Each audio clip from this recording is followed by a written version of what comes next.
Il est 6h43 et les acteurs de l'actualité sont sur Europe 1. Vous recevez François-Jean-Éric Brana, spécialiste des États-Unis, auteur du livre Joe Biden, le 3e mandat de Barack Obama aux éditions VA. Bonjour Jean-Éric Brana.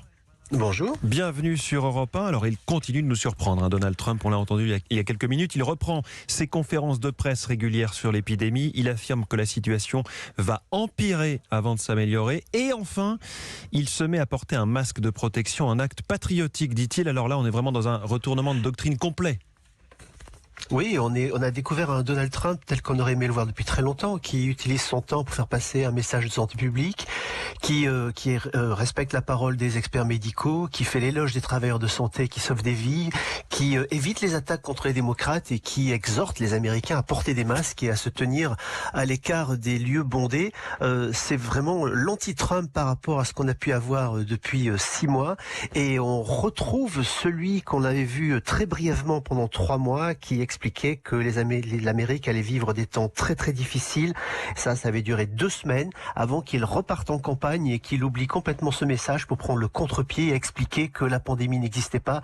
Un déni qui nous a asséné pendant 3 mois et qui a été insupportable jusqu'à ses supporters qui ont finalement montré dans les sondages qu'ils n'appréciaient pas et qu'ils allaient le quitter pour aller se porter sur Joe Biden, ce qui explique certainement ce tournant aujourd'hui. Oui, alors au-delà du tournant électoral, il y a cette épidémie qui est galopante aux États-Unis, 60 000 nouvelles contaminations chaque jour, on est à plus de 140 000 morts au total.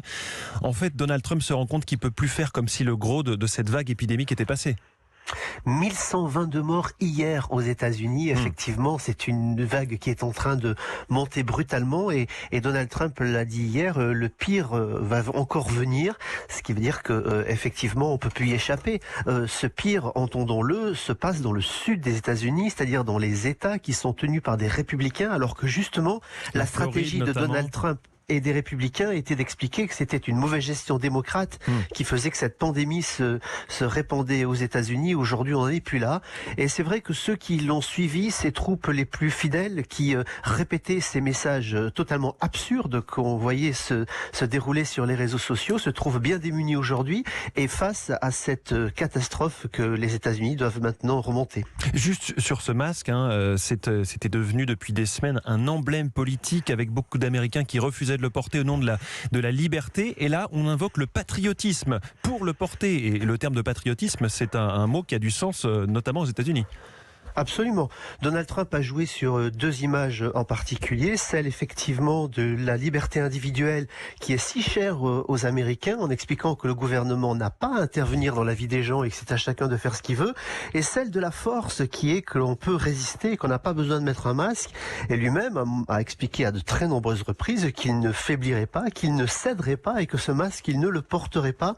Eh bien, depuis 2 jours, il a changé radicalement de discours et est apparu en public à la surprise générale, il faut le dire, parce qu'on l'avait pas vu venir celle-là, vu que la veille même, il tenait encore le discours contraire.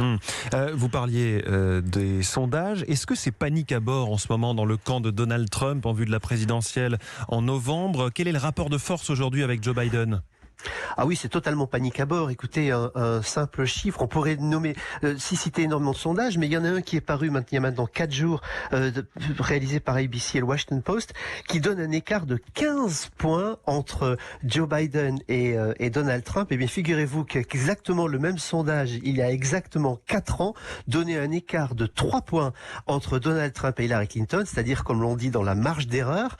C'était une quasi-égalité. Les 15 points aujourd'hui entre Joe Biden et Donald Trump, c'est à peu près ce que donnent tous les grands sondages aujourd'hui. Un tel écart est rédhibitoire. Il n'y a jamais eu dans l'histoire des États-Unis une remontada avec un tel écart à presque 100 jours, puisqu'on est à 104 jours aujourd'hui de l'élection américaine.